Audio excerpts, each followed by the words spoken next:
kauna-unahang vineyard po dito sa Davao Region. So ito yung Kois and Yads Grape Vineyard. Isa sa pwedeng gawin nyo dito ay syempre, no, grapes picking. Yung entrance fee nyo dito ay may kasama na pong food. So hindi kayo magugutom dito pag pumasyal kayo sa vineyard nila dito.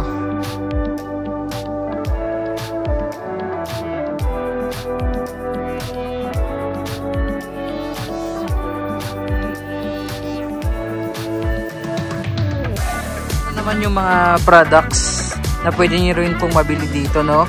Made of ubas, grapes, or itong mga mulberries.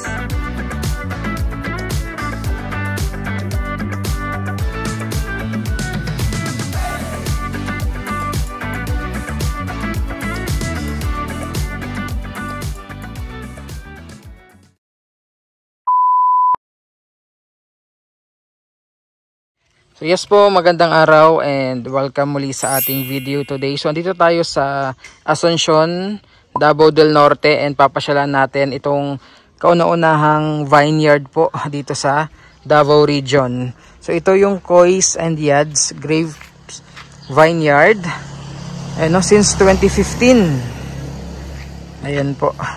So pasok tayo sa loob. May mga na-feature na rin tayo na mga vineyard na yung sa Duhali, meron din sa New Corellia, pero ito yung pinaka first dito sa Davao Region. So ang kanilang rates, ayan po. Ayan, check nyo na lang. Isa sa pwedeng gawin nyo dito ay syempre, no, grapes picking. Ayan. So ito siya, nasa 2,000 square meters kung hindi ako nagkakamali. So ayan yung mga ubas.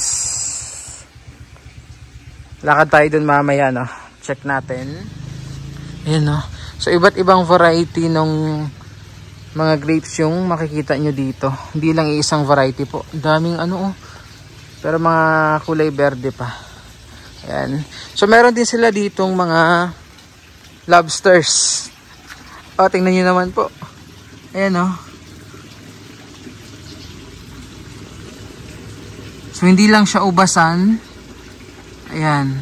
Talagang nag-high sa atin yung lobster nila dito. Lakad tayo.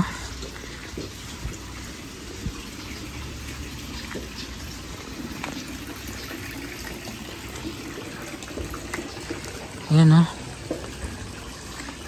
Wow, ganda.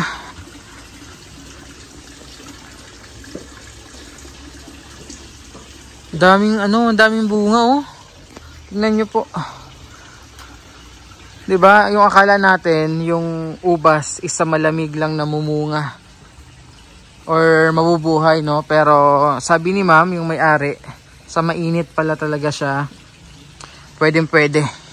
Ayan, tingnan nyo naman, talagang kumpul-kumpul. Yung mga bunga dito, napakadami. Ayan, oh. Grabe, dami. Tingnan nyo po, oh. Ayan. Meron din dito. Ang daming bunga, grabe. Ayan, oh. Tingnan nyo po. Wow, di ba? Oh. Ang dami, grabe. Daming bunga. So again, this is located po, no, dito sa may Asuncion, Davao del Norte. Pwede kayong pumasyal dito kasama yung pamilya nyo, anak, jowa, kaibigan, barkada, and pwede kayong grapes picking dito. Ayan. Ang daming bunga, grabe. Tingnan nyo po.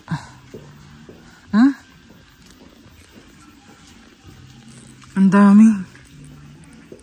daming bunga. Ayan. So yung iba kulay green pa, yung iba pahinog pa lang. Dami.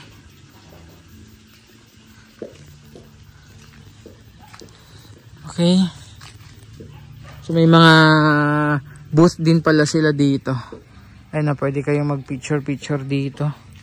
Meron din dito. Ayan. Ay, grabe. Tingnan nyo po dito. Oh. Sobrang dami lalo ng bunga. Ito ata yung mga kulay green na grapes. Oh.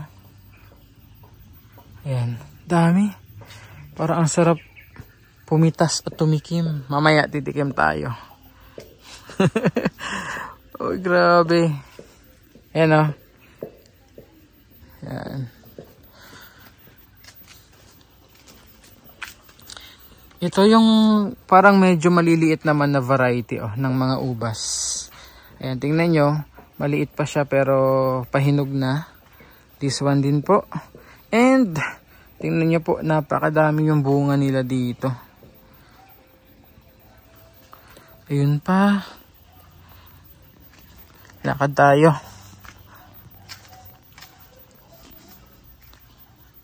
Grabe, ang daming bunga talaga.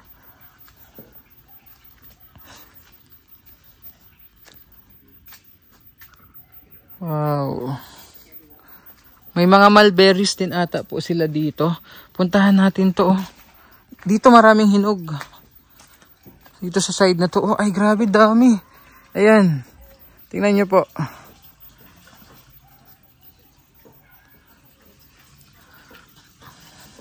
Ayan na yung mga hinog na mga ubas. Ayan, sobrang dami po. Ayan. Kahit saan ka po lumingon. Ang dami. Lipat naman tayo dito sa kabila. Mas madami. And, ayan yung kanilang parang dito, pinakakanal. Ayan, may mga goldfish. Ay, koi fish pala. Ito, ang dami pa Ayan ipan ko yung ating camera. Ayan, tingnan nyo na lang po kung gaano kadami yung bunga. Ayan. Parang ang sarap pumitas. Dami talaga, grabe.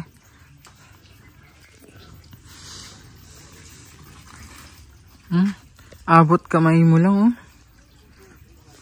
And mamaya excited tayo dun sa kanilang mga products made of ubas and mulberries.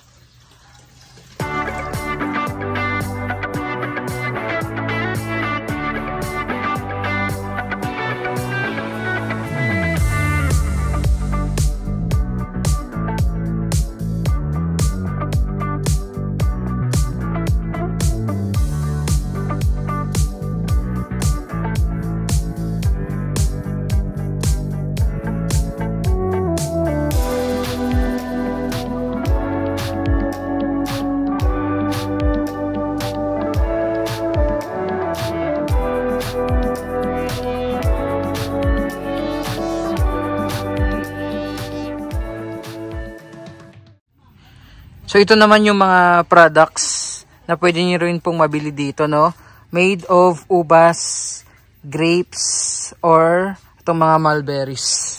So merong coffee, no? Ayan, grapes coffee. Merong mulberry tea. Ito. Ayan, suka. Ito, mulberry wine. Okay. Tapos may jam din. Mulberry jam. Ito rin po. So I forgot to mention po, yung entrance fee nyo dito ay may kasama na pong food. So hindi kayo magugutom dito pag pumasyal kayo sa vineyard nila dito. So akyat naman tayo dun sa taas. Tingnan natin kung anong meron. Let's go. Ayan o. Tingnan natin.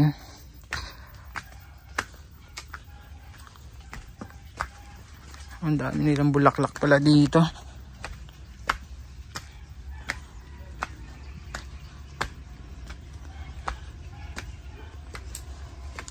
So andito pala sa labas yung mga nila. Yan yung mga mulberries nila dito po. Yan yung view nung ubasan kanina na pinanggalingan natin. Ayan yung mga mulberries. Puno ng mga mulberries. Andito rin, ang dami po. Ayan oh.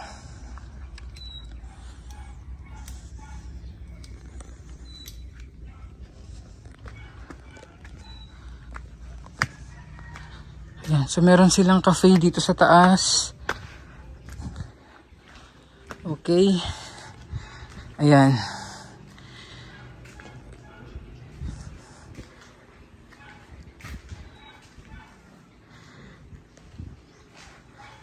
So ito yung view po sa taas oh. Yan. Yan yung pinakaubasan. Dito naman na area yung mga mulberries nila. Tapos mayroon sila dito. Pwede kumain sa taas.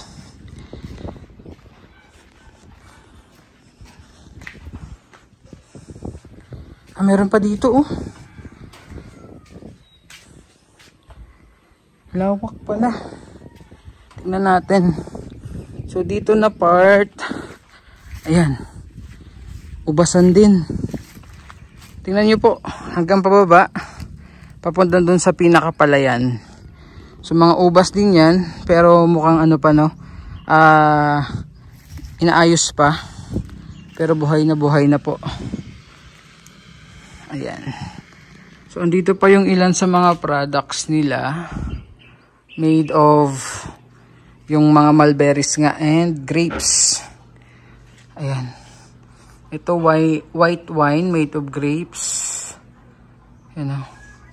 Tapos yun, mulberry wine. Ang dami. So kanina meron silang kape, merong tea. Ayan, may suka. Curious ako sa lasa ng suka. Made of ubas. Ayan. Baba ulit tayo. Ang saya doon sa ubasan. Daming bunga. By the way, sila ma'am din pala yung ano, nagde-develop ng ibang mga ubasan dito sa Davao region. Like dun sa Duhali, New Corellia. And meron din silang i-open. Baka by December daw po dito sa May Tagum City. Meron din silang sa may bandang Pantukan. Ayan, pasok tayo ulit dito. Abangan nyo yung sa Tagum na vineyard. Hopefully by December this year daw po yun. I-open, ayan oh. Sa lubong agad sa'yo. Ubasan, dami.